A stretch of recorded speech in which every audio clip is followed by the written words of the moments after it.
So Alex, what are we doing here in Venice? And specifically, how do we find ourselves looking at a model for a building that is floating above a representation of the Antarctic continent?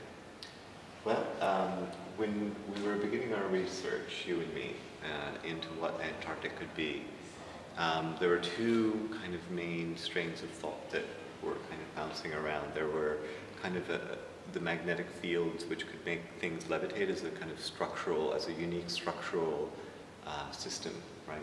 Magnetic levitation could be a structural element or a structural scheme. And then there were reports from fiction, Edgar Allan Poe and Arthur Conan Doyle, about these kind of specters or out-of-body experiences. And then when we started speaking with scientists and historians, it turned out that the magnetic fields of the South Pole actually mess with your mind. So the structural and the mental are kind of the same thing. They're coming from that same force. So out-of-body architecture, as I've called it, is a way of thinking about what is specific to the South Pole, right? You know, there's this one very kind of unique geologic moment or force that doesn't exist anywhere else. And this building basically pinpoints magnetic south, which is different than geological south, right? The point where the magnetic field is kind of erupting out of the earth, this invisible eruption. That point moves. It's not a fixed point because the Earth's core is churning, it's dynamic. So too is this point. And this building that I've used to mark that point follows the magnetic south around. It's also a place where one can go to have that out-of-body experience. If you spend time in this building, it's the place on Earth where you're most likely to have a lucid dream or a spectral experience of some sort. Have you given any thought to Antarctica before you were invited to this project? Only as a kind of fantasy, really. I mean, it's very much about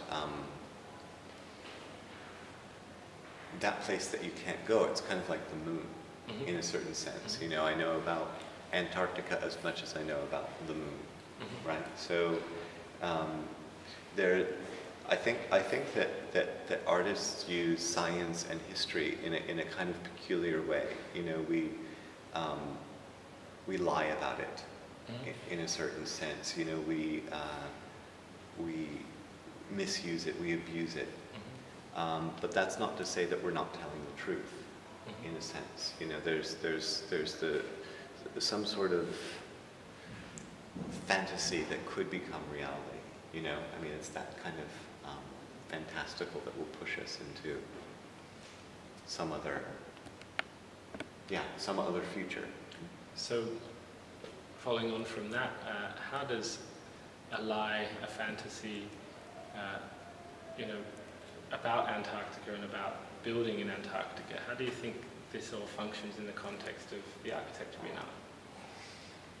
I think that the Biennale, the Architecture Biennale, has a history of speculative works. You know, that's kind of what the Biennale is in moments. You know, it's a speculation of where is architecture now, where do we imagine it to be in the future.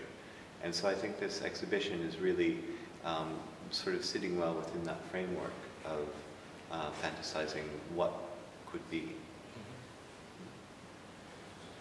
And do you think it's productive that we've called the exhibition, you know, the Antarctic Pavilion? You know, how do you think that affects the reading of the content within it? Well, I think that it's important to tie it into the larger context in the sense that people need to make sense of it. We have to give an audience enough of a toehold so that they know where they are. You know, it's the Antarctic Pavilion talking about Antarctica as though it's a nation, even though it's not. But that kind of lie, in a sense, you know, the Antarctic lie, it's, you know, it helps stitch it back into and allow nations to see themselves again.